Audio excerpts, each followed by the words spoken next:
Okay, good morning, everyone. Welcome. Good to see you here this morning, and welcome to those of you who are joining us on live stream and those who will study with us later on YouTube. Let's begin with a word of prayer. Loving God and Father, in the name of your Son Jesus, we come into your presence in this time of study and worship. And so we come today joyfully, gratefully, reverently, and expectantly. And we long to deepen our knowledge of you, O God, and of your word. Open our hearts now to your presence with us. Open our minds to fresh thoughts and new information. In this time we will worship you with our minds and praise you with our lips. Let us seek always in the days that lie ahead to worship you with our lives. For we offer our gratitude and thanks in the precious name of our Lord Jesus Christ. Amen. Now, we're going to pick up again at Matthew 12. And I know that you all have phenomenal memories. You know the definition of a memory is that's the thing you forget with. And we haven't looked at Matthew's Gospel since the spring. So what I'm going to do, before we pick up at Matthew 12, I'm going to give you a general reminder, a general recap, a general review of what we have, how we opened our series, and the different aspects of the four Gospels, and then spring into Matthew's Gospel and look at how Matthew's Gospel is different, as each of the Gospels are unique and different. And if you're following in the Pew Bibles, you'll find the passages on page 1518. That's the Matthew chapter 12 is found at 1518. Now, you probably have never asked yourself the question, why are there any Gospels at all? Now, at first that seems a very dumb question, but you know, trust me, I have a lot of experience of asking dumb questions. And the reason that there are Gospels is because the realization sunk in the early church. For the first 20, 30 or more years, the apostles and the early church leaders were sure that Jesus' return to them was going to be imminent. So there was no need to write down an account of his life. He would be back and he could speak for himself, and so they would take everything forward. There was this very, very clear thought, impression, that Jesus' return was going to be any day now. And so what was happening was that the earliest Gospels were not written down until at least the 50s, AD 50 and beyond. Some would say not to AD 60. Depends. Scholars disagree on the earliest dates. And so that's why the Gospels were written down. And as I say, each of them has its own theme, its own emphasis, its own authorship. Two of them, if you think about it, are eyewitness Gospels. That's John, the last Gospel, and Matthew, written by members of the Apostles' band, members of the disciples who were there, who heard Jesus say these things, who saw the miracles, who saw Jesus' arrest and death and resurrection. So you've got four Gospels. You've got two that are eyewitness Gospels. You've got two that give the ancestry of Jesus, the history of Jesus, his family tree, if you like. So let me sort of paint in with broad strokes each of the Gospels. Firstly, chronologically, Mark is the first Gospel to be written down. And Mark's Gospel is largely, but not exclusively, the personal memories of Peter. John Mark we meet in the Acts of the Apostles, and he goes with Paul and Barnabas on the first missionary journey. Now, for some reason, we don't know why, he gives up on that. He gets afraid and he leaves them in the lurch and he returns home. But later on, he redeems himself. So Mark's gospel is the first gospel. It's the shortest gospel. It's written in very basic, very simple Greek. When ministers go to a seminary, to a Bible college, they start you on Mark's gospel because it's the most basic Greek in the New Testament. Luke's Greek is very, very polished. He was a doctor, so he writes with great flow and great style. Mark's gospel is short, staccato sentences joined together with "and." So the theme of Mark's gospel is that Jesus is the Son of God, that Jesus is the Messiah, and so on. Now, Matthew is the second gospel chronologically to be written down. So you have Mark first, then you have Matthew. We'll come to Matthew in a minute. Then the third one you have is Luke. Now, we know that when Matthew came to write his gospel, he had a copy of Mark in front of him. We know that when Luke came to write his gospel, he had a copy of Mark's gospel and Matthew's gospel before him. Because you can see similarities, you can see certain signs within it. So, let's think about Luke a minute. Luke is the only gospel where he nails down his audience very specifically. In both the Gospel of Luke and in the Acts of the Apostles, he tells us that he's writing to Theophilus. Now, we believe this man was a high-ranking Roman official and that the gospel of Jesus, the name of Jesus, was being spread throughout the Greek and Roman world. And this high-ranking Roman said to Luke, "Tell me about Jesus. Give me the facts. Tell me what he did, who he was, and so on." So Luke sets out with an aim to write an accurate, truthful, chronologically accurate gospel. He tells us that he interviews many eyewitnesses who knew Jesus, who lived with Jesus, and he sifts the evidence. He disregards stuff that he thinks is doubtful, and he puts his gospel together. Now, even non-Christian historians will talk about the accuracy and the dependability of Luke's gospel. Because he was an educated man, he was a doctor, and he's putting everything together, and he's very, very reliable. Now, Luke is one of those gospels, along with Matthew, who traces Jesus back. And Luke's aiming to prove to the Greek and Roman world that Jesus is the Messiah, but he's not just a Messiah for the Jews, he's a Messiah that should interest the whole world. And so Luke's theme is that Jesus is the Son of Man, that he's applicable to all men, whether you're Greek or Gentile, Roman or whatever, that Jesus is the Son of God, the Son of Man, and he has a relevance and an importance for the whole world. Now, because of that, when he traces Jesus' lineage, he goes right back to who? Who would be the first man?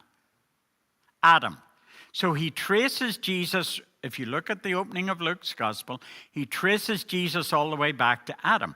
Matthew, on the other hand, whose theme is Jesus is the Messiah, Jesus is the King, Jesus is the one for whom the Jews have waited for hundreds of years, he traces Jesus back to Abraham, the father of the Jewish nation, because he's showing how important Jesus is and that Jesus is the true Messiah. So Luke has this theme that Jesus is the Son of Man. Then, as I say, the second gospel is Matthew. We'll look at Matthew in a moment.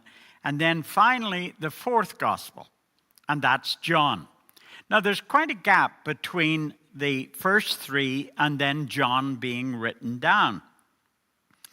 And if you read the prologue, if you read the opening chapter of John's gospel, while the others, Matthew is tracing Jesus back to Abraham. Then Luke is tracing Jesus way further back than that to the origins of the human species, to mankind, to Adam. John's point is that Jesus pre-existed and was always with the Father. He was always part of the Godhead. There was God the Father, God the Son, God the Holy Spirit. And that he was involved in creating the world in which he became born into in Bethlehem. For instance, if you read Genesis, where it talks about the story of creation, in Genesis' account, it says very clearly that the creation was plural. It says, let us make man in our own image. God is talking in a plural sense. In other words, involved in creation was not just God the Father, but God the Father, God the Son, God the Holy Spirit. So John goes way back. Also, John does a little bit of things. He fills in the gaps. He tells us stories that the other Gospels have missed or not been aware of or forgotten about. For instance, in John's Gospel, you've got 7 I ams, where Jesus says, I am the good shepherd, I am the bread of life, I am the light of the world, and so on. Nobody else records those. John records them, these 7 I ams. John also records changing the water into wine at the Cana of Galilee. No other gospel records that. Meeting Nicodemus at night in John chapter 3.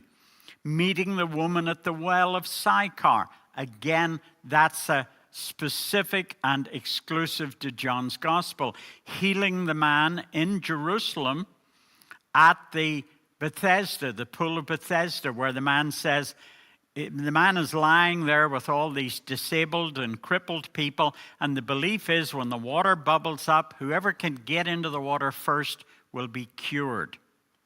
And so John is the only gospel writer who records Jesus healing that man at the pool of Bethesda. So John tries to fill in the gaps. He says, oh, well, the other guys have left out this. I'll tell that story and I'll explain this and so on. So John's gospel is distinctly different, but tremendously valuable. So then turning to Matthew. Remember, Matthew is a Jew writing initially, now, I don't want you to get carried away with this. He's writing initially to an almost exclusive Jewish audience. He's trying to persuade fellow Jews to say, look, Jesus really is the Messiah for whom you've waited for centuries. And he does a number of things. He's proving that Jesus is the King of the Jews. If you look at Matthew's gospel, what is the first question that's asked in Matthew's gospel? It's the question of what we call the 3 wise men who come to bring their gifts to the baby Jesus in Bethlehem. And they go to Herod's palace because they think, well, where would a baby king be born? They go to Herod's palace, and what's the first thing they ask King Herod? Where is he who has been born King of the Jews? That's the first question. And that's Matthew's theme, that Jesus is the King of the Jews. Now, as I say, he traces Jesus back to Abraham, the father of the Jewish nation, the originator, the man who God calls out of a pagan culture to be the father, the originator of the Jewish nation. Now, it's the longest gospel of the 4. And what's important for you to understand is that Matthew has no interest in writing he has no interest in writing chronologically. He always writes thematically. And when you read Matthew's gospel, you will discover that Matthew will lump things together. There will be a couple of sermons or addresses or speeches by Jesus. They'll be together. There'll be miracles. You'll get 2 or 3 in a row. There'll be healings of people who are sick. You'll get 2 or 3 of those together. He's not saying they happened one after another. He's just saying, here's a miracle of Jesus, and here's another one. And here's another, he's giving you the broad sweep. And so he writes thematically, not chronologically. And by the way, ancient writers didn't, even historians, didn't write chronologically in the way that we automatically think a modern biographer or historian will write. If you wrote today a history of America and you jumped about from chapter to chapter, it wouldn't be well received. But ancient writers, even historians, Roman historians and so on, they didn't write strictly chronologically. It wasn't considered important.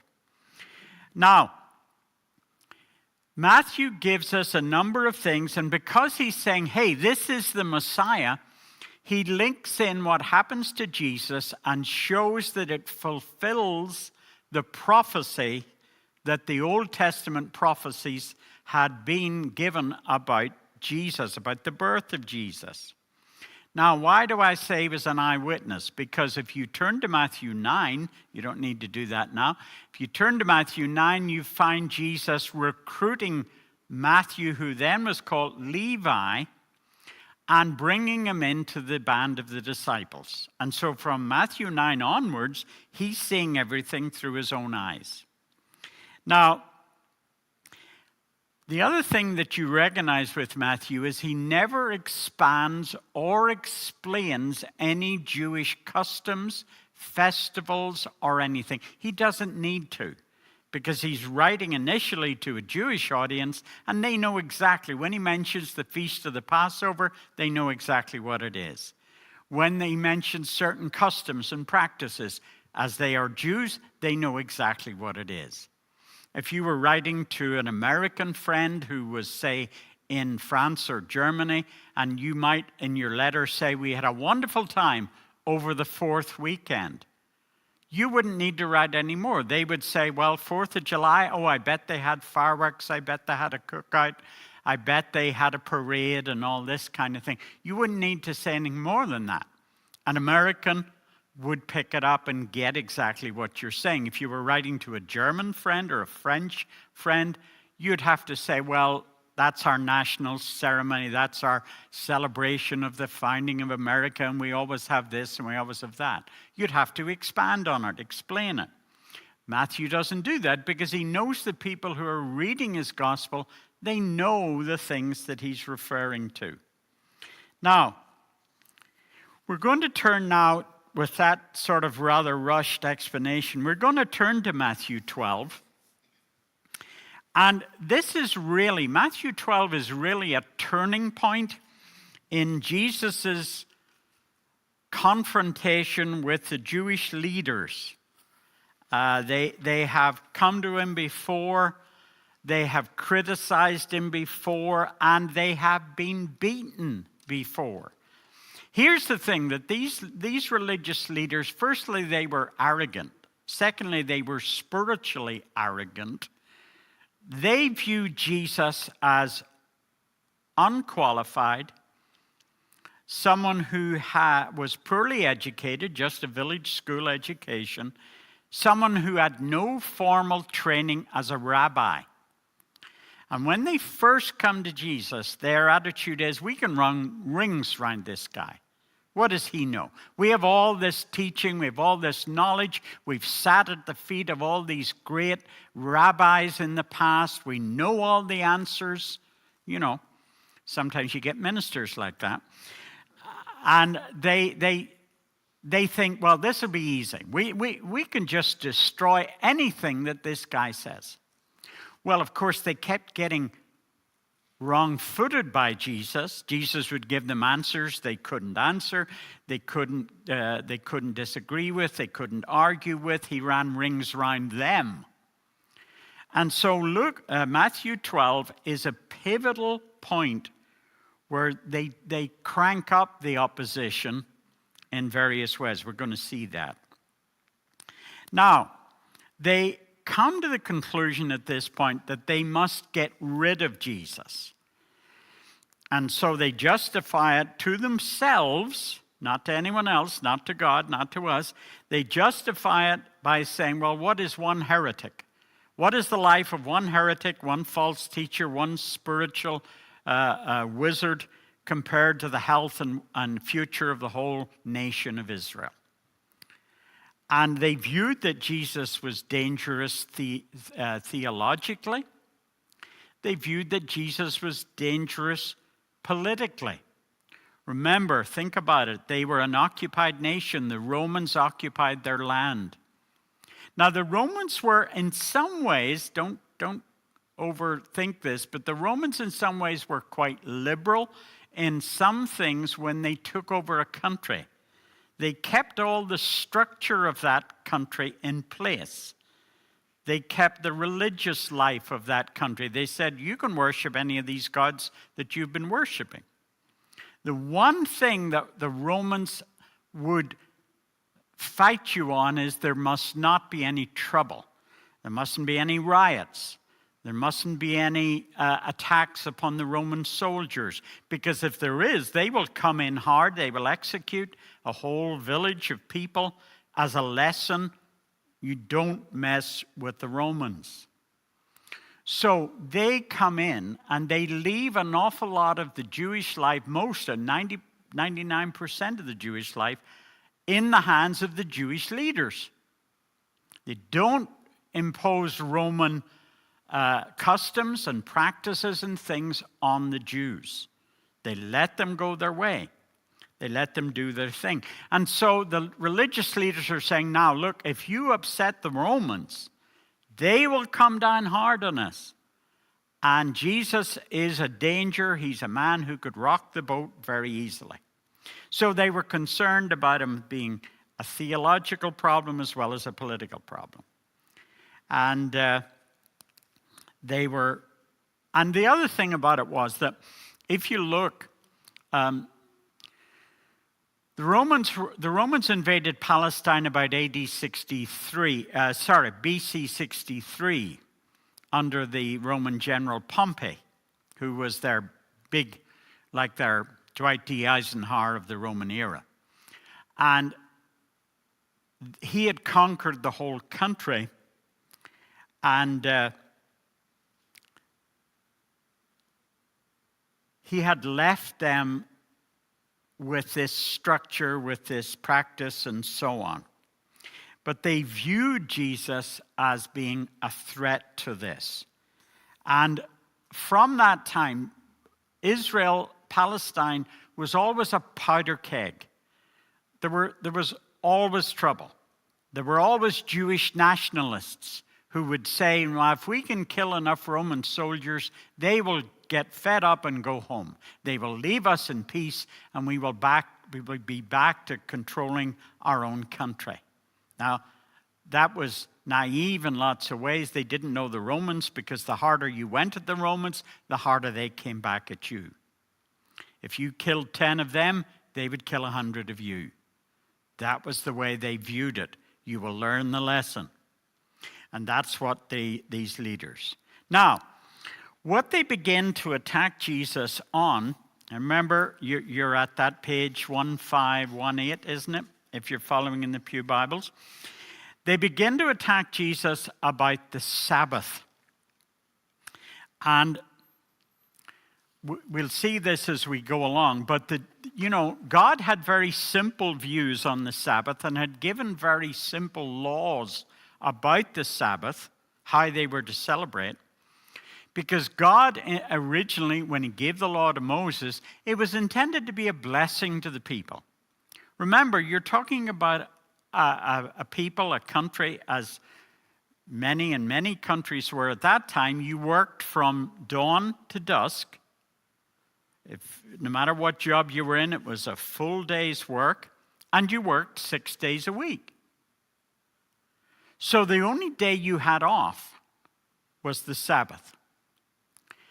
And God had intended it to be a time of worship, a time of family, a time of getting together, a time of enjoying good food, enjoying your family, enjoying friends, on the back of worshiping God. And what had happened was that the Jews had added all these silly, petty laws which turned the Sabbath for the ordinary people from a blessing to a burden, to a problem, to a nuisance. And you're going to see how petty these religious leaders were. So picking up at Matthew 12 from verse 1, at that time Jesus went through the grain fields on the Sabbath. His disciples were hungry and began to pick up some heads of grain and eat them. When the Pharisees saw this, they said to him, "Look, your disciples are doing what is lawful on the Sabbath." Now, here's what they thought the disciples. In their petty-minded view, the disciples, in plucking ears of corn, rubbing them to get the husks off them, and tossing the kernels into their mouth, in their narrow view, they were working, they were harvesting. That's why they're getting at Jesus about what the disciples are doing. They're not saying, hey, your disciples are stealing someone else's crops. That's not their argument. Their argument is, you're allowing your disciples to desecrate the Sabbath by working on the Sabbath. This is the kind of petty-minded attitude they had. Let me give you another example. Supposing you were standing on the Sabbath everywhere was dirt and soil, and you spat on the ground. And then just, you took your toe and you sort of spread your spittle. I know this is a wonderful subject, isn't it? You spread your spittle on the ground. In the eyes of the Pharisees, you were cultivating the soil.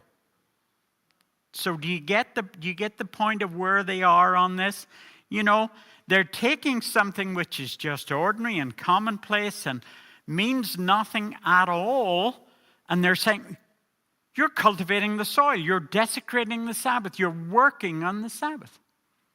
So the point they're getting at to Jesus is you're allowing them to break the Sabbath by harvesting these crops.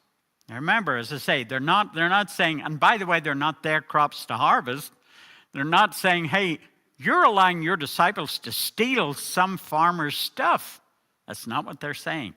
They're saying you're breaking the Sabbath. So you can see what a stretch it was for them to make this accusation. Now, here's Jesus' answer, verse 3. He answered, "Haven't you read what David did when he and his companions were hungry? He entered the house of God, he and his companions, and ate the consecrated bread, which was not lawful for them to do, but only for the priests. Or haven't you read that in the law that on the Sabbath day the priests in the temple desecrate the day, and yet they are innocent? I tell you that one greater than the temple is here." By this point, you can see the steam coming out of the Pharisees' ears. One greater than the temple. Where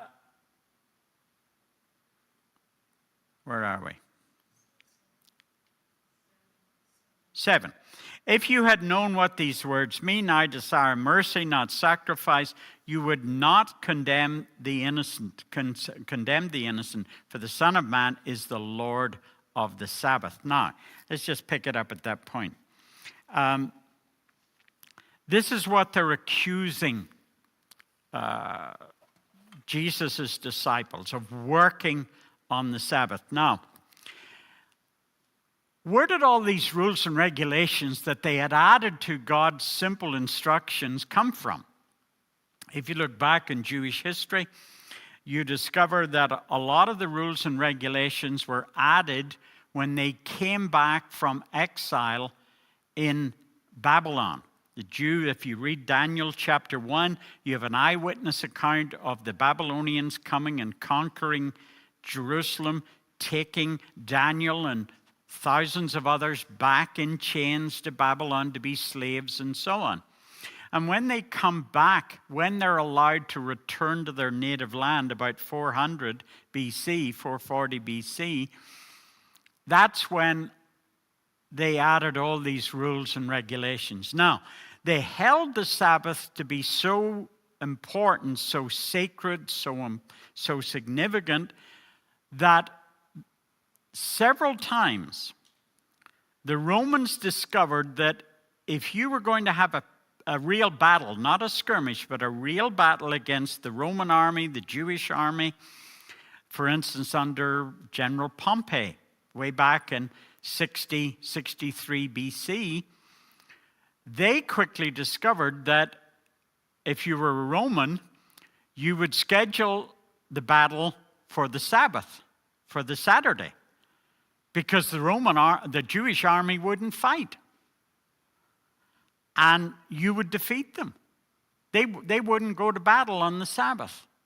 They'd go to battle on the day before, the day after, but they wouldn't go to battle on the Sabbath. So they had added all these rules and regulations. They were small-minded, they were nitpicking, they were legalistic. And Jesus is trying to get them to see God's purpose in blessing his people, that the Sabbath day would be something to look forward to. It's a break from work. It's a break from the norm. It's a time of worship. It's a time of food. It's a time of family. It's meant to be the highlight of the week. And that was God's purpose. Now they've made it. They've layered up all these rules and regulations and said, you've made it such a nuisance, such a bother. I can hardly put my nose out of the door, but I might be breaking the Sabbath. So that's what they had done with the Sabbath. Now, you notice Jesus quotes from the past. Look back at verse 3. Haven't you heard what David and his companions did when they were hungry? How they entered the house of God. Now, at that stage, it wasn't a temple, it was the tabernacle, the tent construction. And he and his companions ate the consecrated bread. What happened was that every day in the tabernacle, in the worship, 12 loaves of bread were baked, representing the 12 tribes of Israel. And those loaves were put out on the table, what we would think of maybe as the altar. And they stayed there all day. And when the day was over at 6 p.m., guess what happened to them? So what, Jan? The priest took them home. The priests went home and said to their wives and things, I've got sandwiches. They brought the bread home. It was one of the perks. Because you were going to get the next day, early morning, a baker would bake 12 more. And that day, they would go out. So you took the bread home. That was one of the perks of being a priest. You got to take this stuff home. And what Jesus is saying is, look, even the great David, who is such a hero to you, he and his men were starving. They were on the run from King Saul, and they were starving. So they went into the tabernacle and they took the bread and they ate it. Because it was going to be eaten anyway, a little bit later, by the priests who served that day in the house of worship. And you notice something else that he says. He tells them that it was not lawful for them to do, but only for the priests. Now, verse 5, haven't you read in the law that on the Sabbath day the priests in the temple desecrate the day and yet are innocent? What's he getting at? He's saying if you're a priest and you're on duty on the Sabbath day, the priests were chosen by like casting of lots. And you're going to serve on this date, and you're going to serve on this date, and so on. So it was a great honor. There were hundreds of priests. At the time of Jesus, there were hundreds of priests. And so you didn't get to serve all that often, and it was a great joy. And it was a great joy if you were serving on the Sabbath day. Now, the point is, the priest, just like any minister or pastor, you're working on the Sunday. They're working on the Sabbath. You're conducting a service of worship. You're working. It's what you do for a living. I know sometimes people wonder what pastors do for a living, but that's what Jesus is saying. You know, really, your priests are breaking the Sabbath because they're working. But nobody says anything about that. So he gives them this example from their history of David. David was the national hero. David was the guy in the Hebrew Hall of Fame. And so he reminds them that even a great hero like David could do things that were maybe not strictly legit. And also how the priests had to work on the Sabbath. Now, the other thing he says is, if you had known what these words mean, I desire mercy and not sacrifice, you would not have condemned the innocent. Who's he referring to as the innocent? The disciples. The disciples, the guys who ate the corn or the grain or whatever it was. That's who he's saying. He's saying, listen, these fellas had no intention. They're not trying to break the Sabbath. They're not trying to desecrate anything. They're hungry. They're passing and they just pluck a few things and they pop them into their mouth like popcorn and they go their way.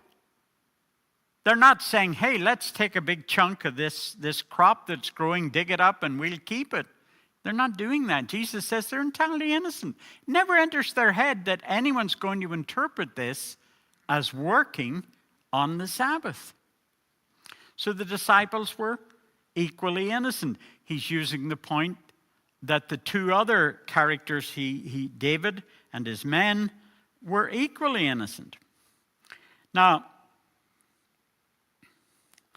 Jesus is making the point that human need is more important than ritual, than rules and regulations. And his point is really about man-made rules and regulations. And so then they move on. Now, look at verse 9. Going from that place, he went to their synagogue, and a man with a shriveled hand was there looking for a reason to accuse Jesus. They asked him, is it lawful to heal on the Sabbath? Now they knew exactly what the law said about the whole, could you heal someone on the Sabbath? Could you rescue someone on the Sabbath? They knew exactly. And so there's a couple of questions. Was this man here because he normally would have been at church, at worship? Had the Pharisees made sure he was there as a test to Jesus? Let's put this disabled man up front and let's see what he does with him. Let's ask a question about, is it lawful to heal? By the way, Luke in his gospel tells us with a doctor's eye for detail that the man had a withered right hand. The other gospels don't tell us that, but look, you know how doctors are. They would want to know, well, which hand was the problem? Luke says it was the right hand. Now, that had a number of significant things because your right hand largely. Is there anyone here this morning who's left-handed? Oh, my goodness, 3 of you. I saw that. Now, that's I think that's very unusual. How many, the number of people are here and 3 of you are left-handed. Okay, I'll scratch those comments about the left-handed. But, most people are not. I don't know does anyone know what the percentage are? What? 10% of the population. And I'm lucky enough to get 3 of them, eh?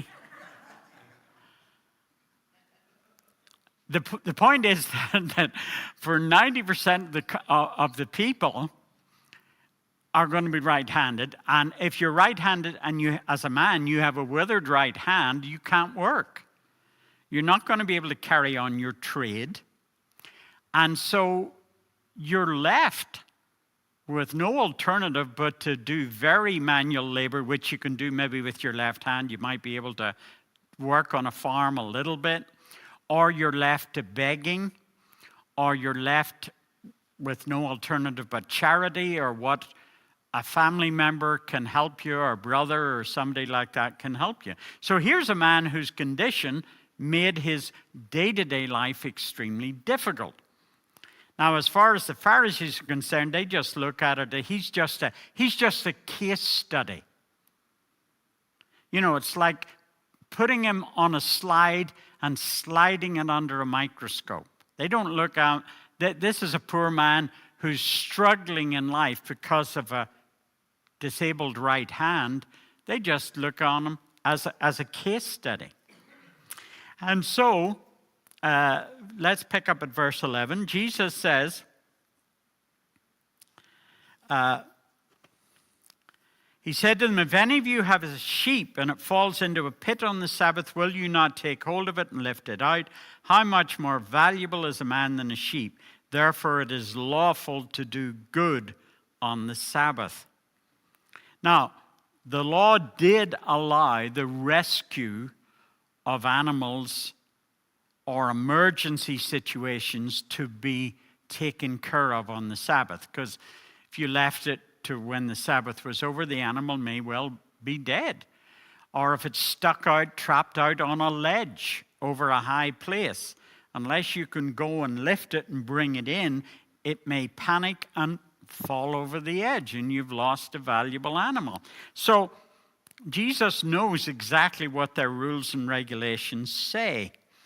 And so here is Jesus restoring this man back to health. Verse 13, he said to the man, stretch out your hand. And so he stretched it out, and it was completely restored, just as sound as the other. Now here's the significant point. Verse 14. But the Pharisees went out and plotted how they might kill Jesus.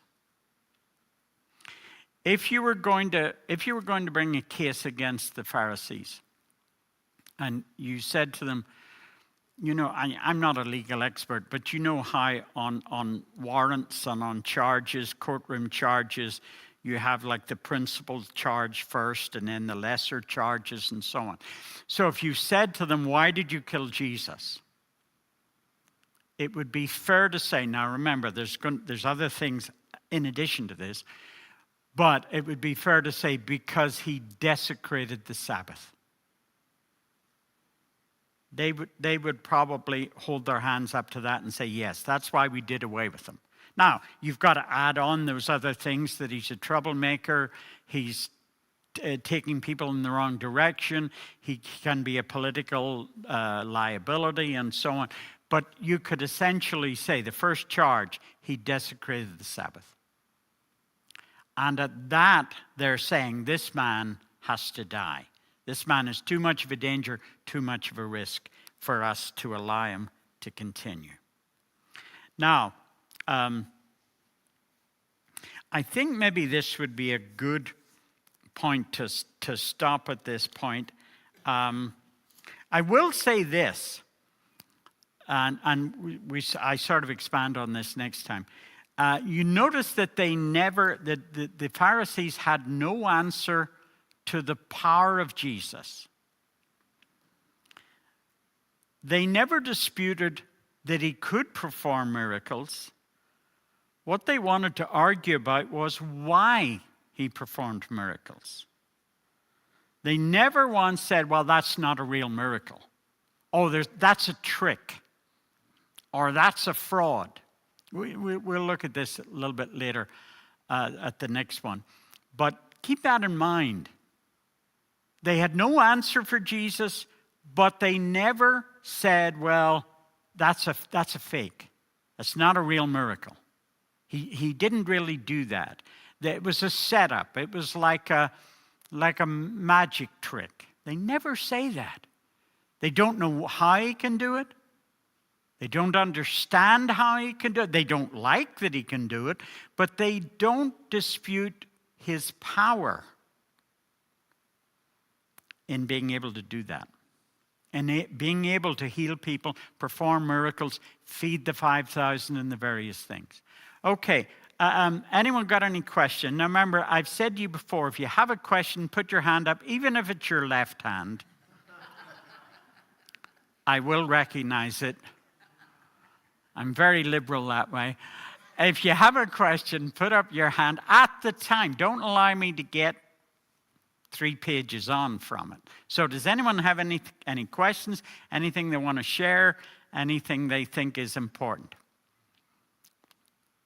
John?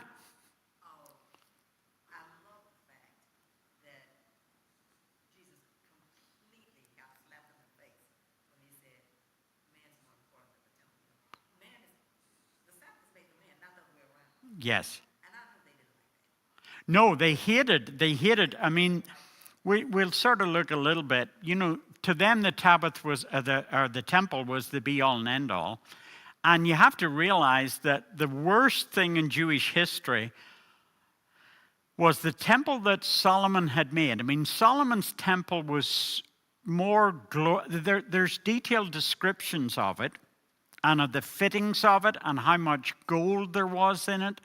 And so much money was spent on building the temple in Jerusalem that you would have thought the federal government was paying for it. That's how much money was spent on it.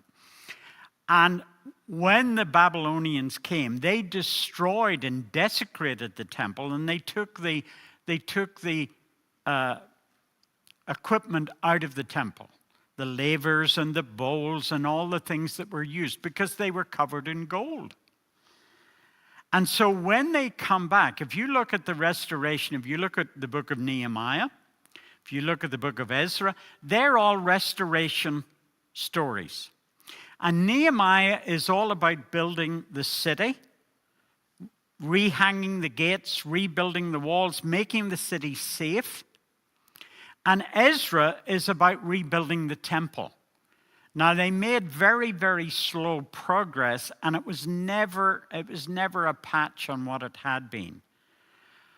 And one of the reasons that Herod the Great was sort of put up with, if you like, he wasn't a Jew. He was made king of the Jews by the Romans, but he gave the Jews tens of thousands to spend on restoring the temple.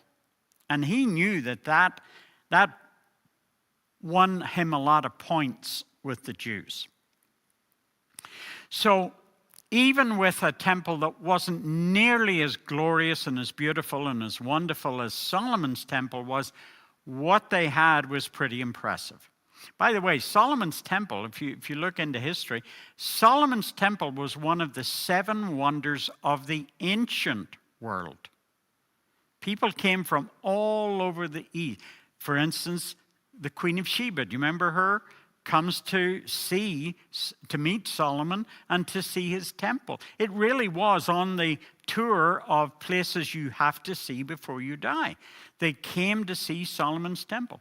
Well, then they rebuilt the temple again around the 400s under Ezra and so on.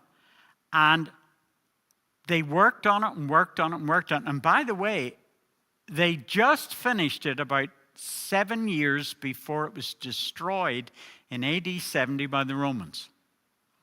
The destruction that Jesus speaks about. So they just got it finished enough to be destroyed. Isn't that sad?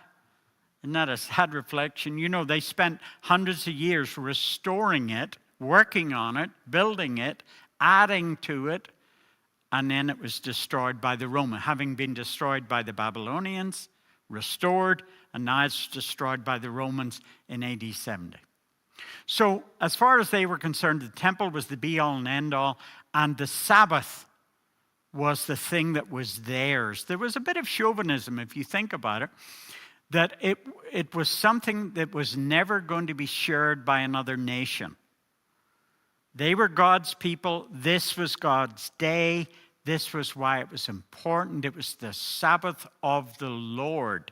And what they never recognized was that the Lord of the Sabbath was standing in front of them. That's the key thing. They were saying the Sabbath is the Lord's day, and they like blinkered people, they never said, well, wait a minute, this is actually the Lord himself standing before us, of whom this day is dedicated, this Sabbath day. It's very, very significant, that. Anyone else? No, okay. If I keep you any longer, we'd have to stay for lunch. Thank you. Okay, so we'll now next time, okay, we're going to pick up at verse 15, because it's a little bit controversial. You can read from 15 on to the end of the chapter would be helpful. And here is Jesus then realizing the extent of the plans of the Pharisees, that they're plotting to kill him. He moves out of sight a little bit, and we'll touch on that. In fact, we'll deal with that at quite a bit of length next time. So thank you so much. Thanks, everybody.